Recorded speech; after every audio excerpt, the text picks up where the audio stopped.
Hey coaches, in this video, we are going to be discussing how to print or use a QR code to share information from your virtual combine database. This is a great way to give coaches easy access to your rosters, leaderboards, prospect sheets, and athlete profiles. There are different sites you can use to create a custom QR code, but you can also create your own QR code by using Google Chrome as your web browser. To create a QR code on Google Chrome, you will go to the specific section inside your virtual combine database that you're wanting to share out.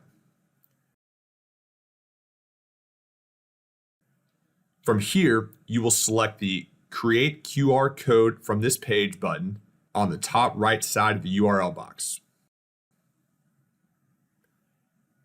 You'll then be able to customize the name of your QR code and then click the download button.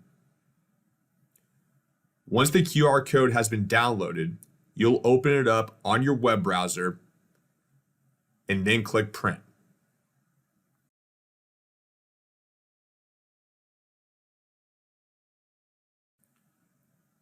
Now when someone scans their phone or tablet over the QR code, they'll now have access to the specific section of your virtual combine database that you're wanting to share.